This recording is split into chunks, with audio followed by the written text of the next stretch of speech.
Joining us from Providence, Rhode Island is Nicholas Burns, who is Undersecretary of State for President George W. Bush. Sir, good morning. Good to have you with us.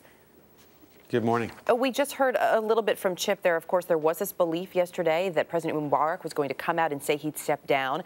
There's so much talk about whether the United States should put more pressure on him to, in fact, step aside. Could there, though, be in the background a different kind of pressure from the Arab neighbors asking him to stay in power for fear that this spreads across the region?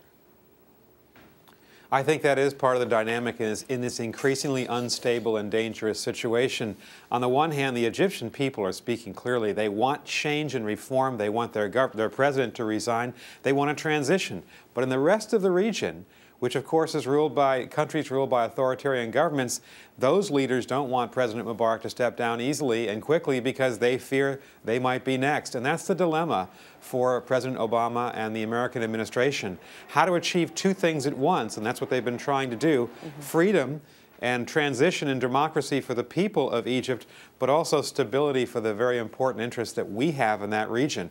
And that balancing act has just become much more difficult for the administration, given this very disappointing speech by President Mubarak. Well, and we could see, we have live pictures that we've been showing this morning, of course, of Cairo, and we've been hearing about the disappointment from the people directly. When you look at the quote-unquote change that has come through, putting Vice President Suleiman in power, is this any sort of a change at all, or is he simply a puppet for President Mubarak? Well, I think it's increasingly clear that this is a false transition. It's a transition where it's a game of musical chairs where they put people in different positions, but the same people who've been ruling Egypt for 30 years. And I don't think that handing off some powers by President Mubarak to Vice President Suleiman is going to placate the demonstrators and protesters all throughout Egypt. Today could be the largest demonstrations in the history of the country. And so it seems to me, obviously, that the Egyptian government needs to face the reality that they've lost control of their streets, they've lost credibility with their people, and this transition has got to become real. And for the first time in decades, the people of Egypt have stood up en masse and said, we want a better life, a different government, and more freedom. If the Egyptian government can't respond to that, then I fear this situation will become increasingly unstable and increasingly dangerous.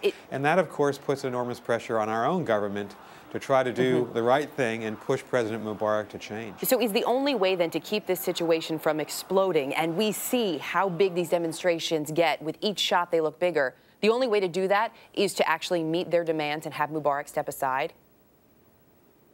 I think that issue, Mubarak stepping down, has become the focal point of the entire drama in Egypt.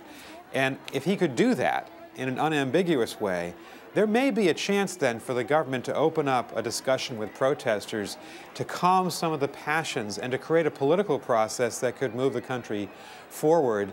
But President Mubarak seems to be in denial, and it doesn't seem like he's going to make that decision anytime soon. And there's a question of whether it could be too little too late. We'll continue to watch that. Nicholas Burns, appreciate your insight this morning. Thank you. Thank you.